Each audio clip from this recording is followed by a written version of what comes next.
얼굴에서 가장 고민이 되는 것 중에 하나가 색소인데요. 색소는 한마디로 광노화 현상. 대신 이제 나이대라든지 성별에 따라든지 이거에 따라서 워낙 다양한 색소들이 있죠. 그리고 여름철이 지나고 나가지고 무조건 진해진다 이런 거라고 하면은 이제 광노화라든지 아니면은 이제 여성 호르몬에 관련된 이제 노인성 흑자라든지 아니면은 광대 부위에 있는 기미 이런 것들이 주로 이루어질 텐데 실제로 이런 것들 때문에 지금 현재 딱 서늘해지는 이 시기에 많이 상담 받으러 오세요. 근데 제일 중요한 건 색소가 어떤 건지 정확하게 파악을 하는 게 가장 중요한 거고, 그 파악한 색소의 정확한 진단명에 따라서 어떤 레이저가 들어갈 건지를 정하는 게 가장 중요합니다. 사실 어떤 레이저가 좋아요? 물어보시는 분들이 있는데요. 어떤 레이저가 좋은지보다는 어떤 색소에 어떤 레이저가 좋을까요? 라고 하는 질문이 더 많고요. 모든 색소가 다 똑같은 레이저에 다 반응하는 것도 아니고, 대부분 레이저 토닝이라고 하면은 1064 나노미터라는 나노미터 파장대의 엔디아그 레이저를 말하는 건데, 간단한 레이저만으로도 쉽게 치료될 수 있는 색소가 있는가 하면 그 레이저로도 효과가 부족해서 여러 가지 레이저들이 필요한 경우도 많아요. 그렇기 때문에 그 색소가 무엇인지를 파악하는 게 가장 중요하죠.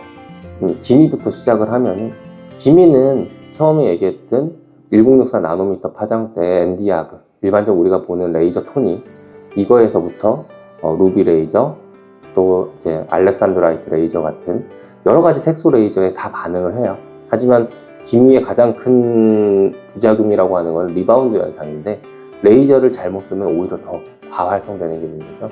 레이저를 얼마나 정확한 파라미터로 얼마나 숙련되게 쏘느냐, 이런 게 가장 중요한 거고, 그리고 노인성 흑자 같은 경우에는 우리가 이제 검버섯이라든지 이렇게 딱 점점이 있는 나이 드신 분들이 있는 그런 점들인데, 그 점들을 제거할 때 가장 중요한 거는 이 색소가 얼마나 깊이에 있느냐, 이게 제일 중요한 거고, 그 깊이에 따라서 레이저 토닝 기구에서도 이제 532 파장대에 이제 색소 레이저를 쓴다던가 루비 레이저를 쓴다던가 알렉산드라이트 레이저를 쓴다든지 아니면 CO2 레이저 같이 이제 깎는 레이저로 깎는다든지, 이렇게 다양한 방법을 써야지만 없어지는 경우가 많아요.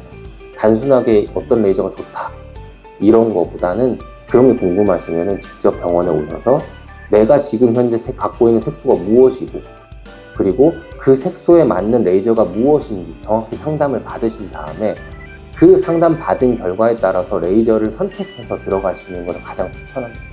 일반적으로 사람들이 얘기하는 색소 침착은 풀 네임으로 얘기하자면 염증 후 색소 침착이라고 하는 게 가장 정확한 진단명인데, 이제 포스트 인플라마토리 하이퍼 피그멘테이션이라고 해서 PIH라고 불리는 염증 후 과색소 침착, 이게 정확한 진단명인데요.